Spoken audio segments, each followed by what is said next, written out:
good? It's your boy Q from Next Level Reefing, and I'm back with another video. First and foremost, I'd like to say thank you for those that are giving love and support. I sure do appreciate it. Make sure you hit that subscribe button and smash that notification bell to be notified of every video that drops, which is every single Friday. Alright, so let's dive into it. Alright, so those of you that's watched my previous video, you know what we're about to get into. And those of you that haven't, please be sure to watch the last 3 videos so you can get caught up into this video. So in the last video, right at the end, I was telling you guys that I was going to start slowly but surely introducing the fish into the new dream tank build. And I did that. But as you see in the title, had a little bit of problems. You know, I'm here to give you my experience of the Waterbox Peninsula reef tank build, you know, whether it's the good, the bad, and the ugly. You know, I want to share my experience through this and be transparent of what's going on. And with that being said, I was asking you guys and also on my Instagram which fish I should introduce first to minimize the aggression. As you know, I have 3 tangs, 2 that have similar bodies, which is the powder blue and the HIPPO tang. And then I also have the purple tang, and then the other 3 fish is the magnificent foxface and 2 Ocellaris clownfish. One is the regular orange Ocellaris, and then the other one is the chocolate. So the first 2 fish that I introduced, because again, I was trying to introduce 2 fish every week. So the first fish that went in there were the clownfish, of course.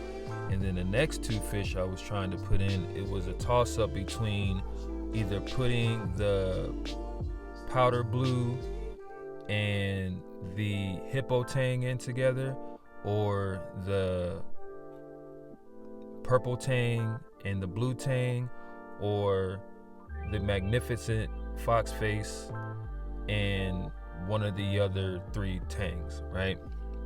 So I end up putting the purple tang and the powder blue tang in first. And let me tell you, that was a huge mistake. You know, I talked briefly in the first episode about the tank aggression that I had in my temporary holding tank in the 20-gallon with all the fish in there, and it seemed that they were doing okay. So I thought that them being in a bigger tank to where they can swim more, especially the powder blue like paces all across the tank. So I knew he needed a bigger tank ASAP. Yeah, so I thought putting them into the bigger tank that it would be less aggression. I had to figure out which one to put in first, because like I said, I know that there were 2 tangs that were similar in body shape, and me doing the research, that's usually the ones that are the aggressors first. They try to claim their dominance or their territories as far as which area they're going to have to take over the tank, as far as the areas and stuff like that. So putting in the powder blue first over the blue tang, yeah, that was a big mistake. So I put them in the first week, which was the powder blue and the purple tang, and then the following week I put in the HIPPO tang. And the way I do it is, I've done some research, and the topic that always comes up is when you're introducing new fish, you want to make sure, of course, that they're well fed, they're full, and you want to introduce them at nighttime, so when they're not as animated or actively swimming, especially with the powder blue. You want to introduce them when they're kind of drowsy and the lights are off, so it's nighttime and they're in chill mode. I thought that was going to help. So the next morning I woke up and the lights were on, and as soon as I looked at the tank, the powder blue was beating the crap out of the hippo tank. Now I see why some of so if you notice, well, you won't notice here, but in the future episodes, you'll notice that on the hippo tank, its top fin and the backside is kind of look like it's missing a little bit. I see why. I didn't notice it when they were in the holding tank. Every time I would see them and feed them and stare at the tank, they were all getting along.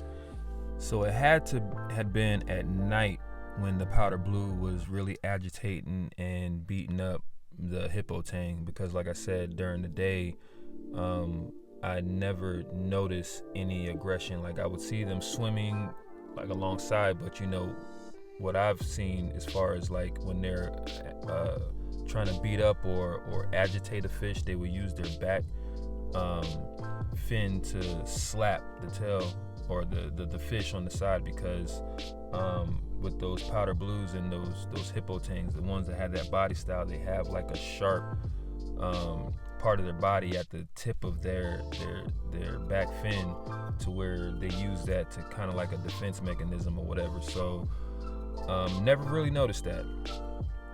So I had to expeditiously, as T.I. would say, get that powder blue out the tank. So the rock structure is all glued in, so I couldn't like lift up the rocks to move. So I had to kind of be creative. So I had a couple of fish nets that I had previously. So I had, I think, a total of 2 fish nets. I had a huge fish net, then I had like a average size fish net to try to catch this powder blue. And when I tell you that was frustrating, man.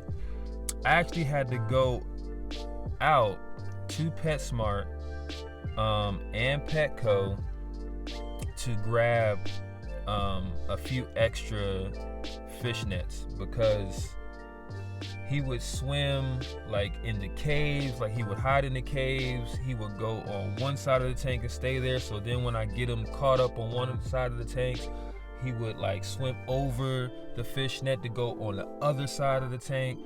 I'm like, man, I'm never gonna catch this fish. Like, I was 40 minutes in and I was getting agitated. So I was like, okay, let me just go to the store and grab a couple more fish nets to try to block him and tire him out to where he's gonna only stay on one side. So I ended up getting, I want to say, a total of 4 extra huge extra large fish nets, and then like I think 2 large or medium sized fish nets. So I grabbed that, and then I watched this video of trying to figure out how to catch or trap fish, right? So of course, because the local fish stores are closed, and it's only pickup only, and as far as like I saw online, like on BRS, they had where you can have fish traps, stuff like that, but I knew I needed to get that fish out of there like ASAP, so that was out of the question. So I saw some DIY videos of how to trap fish, and one guy had a pitcher, punched holes in it, and then used like a magnet or some sort of attachment to connect the magnet and the other end of the pitcher, and to connect them together so where it'll kind of float, and then he would put like seaweed inside to kind of trap the fish. And the fish wasn't having it. I had that thing in there for like 30 minutes, and I was getting impatient because he was still beating up on the hippo tang, and I was like, look, this ain't working, so let me just go ahead and go back to my original plan and just catch this fish. So I proceeded back to doing the old school way. I actually had to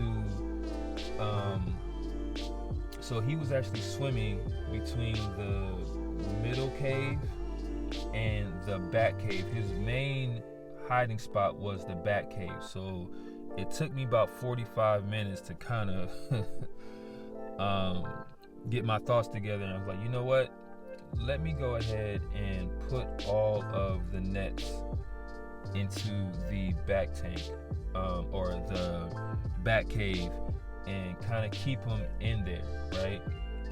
Because he would, so at first I would have the big fish nets in the middle cave, right? So I would have them like kind of like hemmed up on the side between the glass and the rock structure, and then I would have 2 fish nets on top of each other to kind of keep him from going through there. But then he would get smart, of course, and go through the cave to get to the back side or to the front side. So I did that for like 20 minutes and got frustrated with that. I was like, you know what?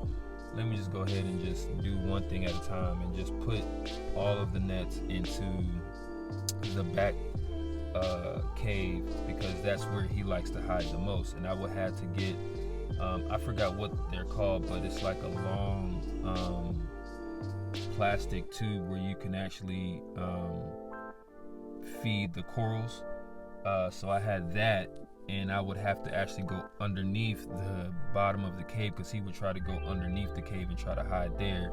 So I had to go underneath to kind of fish him out, no pun intended, to get him out of that cave, and then try to get him with the net. And for a while, because he was so energetic, for a while he would like find a way to get through the nets and go back to the other side.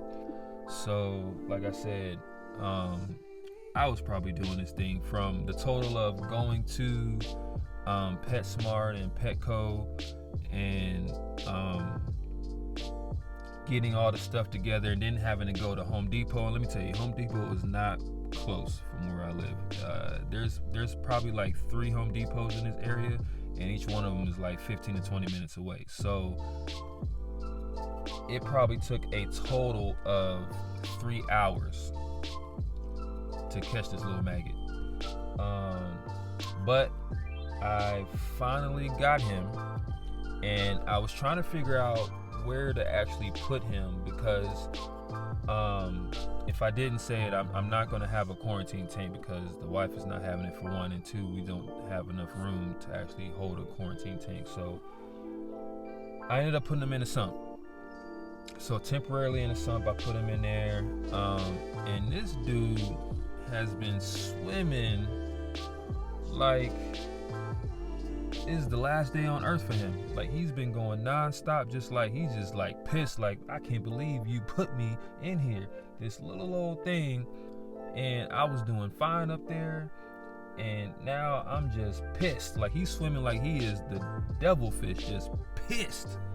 I don't know what's going on, but what I'm gonna do is I'm gonna keep him in here for a few days to kind of reset his mind, and then see if that'll kind of calm him down and kind of turn the tables to where he is not the aggressor, to where it kind of balances out.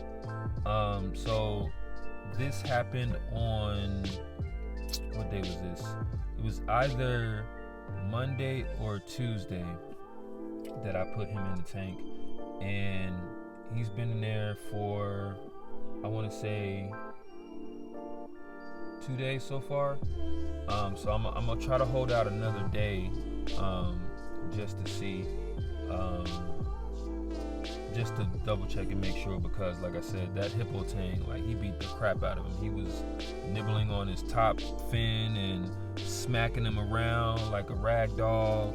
And I know the powder blue is, they're saying that is like the hardest fish to keep, because it's really susceptible to ick and all that stuff. Well, in my history of having fish, this is my first time having a powder blue, but this isn't my first go around of having a hippo tang, and I have never been successful of having a hippo tang. That is the one that always would get the ick super quick, and a fish like a powder blue, for example, will be the aggressor and just beat him down to where his immune system would just get weak, and then he would get attached to, like I said, ick or something, to where he won't be strong enough to last. So the powder blue is a little bit bigger than the HIPPO Tang. So I think the HIPPO Tang will be, or excuse me, the powder blue Tang will be okay, because it eats really well. He's swimming really good. So I don't think he will have any problems, and he's a little bit bigger. Other than the magnificent fox face, he's a little bit bigger than the purple Tang and the HIPPO Tang. So I think he will be okay if they would try to be aggressive towards him. It'll just take a little bit of time for it all to balance out. So yeah, so that's what happened with that. So yeah, I hope when I put him in the tank, so I'm gonna put him in the tank within a day or two, and I hope, you know, everything goes well.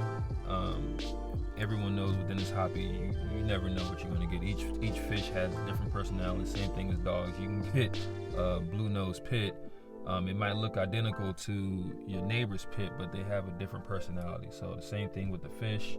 But I am hoping that everything will come up on top and everything will be cool, because I love all these fish. And again, like I said in the beginning, these are my dream fish.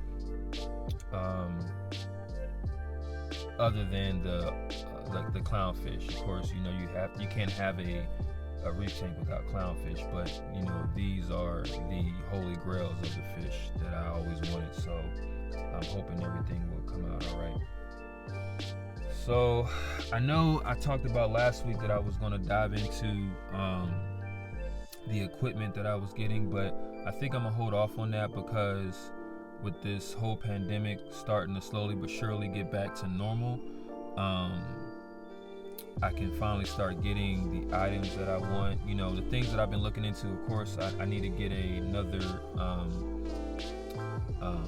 light, and I was thinking on getting the AP 700, but I know there's a new Kessel coming out, so I don't know if I want to wait for that to come out. But I saw the price point on that, and I ain't trying to spend that much on it. The AP 700 is already expensive on its own, and looks like they're going up another $100 on the new Kessel. So I probably will be okay with the AP 700. I didn't see much difference between the two, other than it's going to be smaller in the size. So they're going to have the two cups of the LEDs the same spread, but as far as the actual diameter of the shell of the Kessel itself is going to be a little bit more slick. And then also trying to do some research on trying to have, or which skimmer I should get. I saw a lot of people looking at the reef octopuses, but I'm gonna dive more into, do some more research to see which one I actually want. So yeah, guys, be sure to, you know, leave me some comments of what lights that you would choose to put on this tank, and what skimmer you would use for this tank. There's not a lot of Waterbox videos out there, especially for the Peninsula 6025. I've seen a lot for the 7225, and if those of you that don't know, those numbers mean the first two numbers are the length of the tank, and then the width of the tank is the second half of the numbers. So I have so my length is 60 inches total, and then it's the width of 25 inches. So that's where the 6025, and then the 7225 is 72 in length and then 25 in width. So that's where Waterbox gets those numbers from, if you didn't know. So yeah, be sure to leave me some comments of what equipment that you would have. So the next video I would probably do is giving you guys a scoop on what my parameters currently are. I've noticed with my corals that they finally started opening up. It took about a couple of weeks that they've been in there. So that means that the parameters are finally dialing in a perfect level to where they're wanting to open up and show their colors and stuff like that. So I'm super excited about that. My next thing is trying to figure out how to I don't know if it's the lights that's showing. It kind of it doesn't show justice on camera, but it looks like it's like a filmy, cloudy. Even though the water is clear, it still looks cloudy in person. But on film, it looks like the water is clear. So I put in some activated carbon in there, and I'm trying to debate whether or not I should get a actual activated carbon system, because right now I just have them in filter bags or media bags, and I put it in there into like the chamber between the return and the chamber before that, so where the bubble trap is. So I have them sitting there because it's pretty high flow there. So I've only had it in there for like a day, so we'll see if that helps clear it up. Or I also ordered a Flipper Pro Max algae scraper, because the scraper that I had,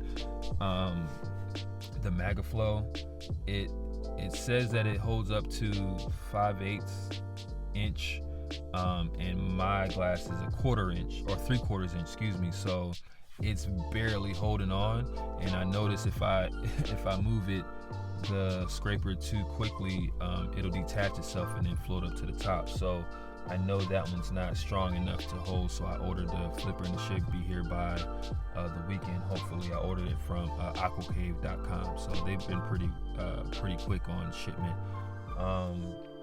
So yeah, so that's my thoughts. If you guys want to see something different, let me know. Leave comments down below. And again, I appreciate everybody showing the love and following me through this journey, and I look forward to giving you guys more videos. All right, peace.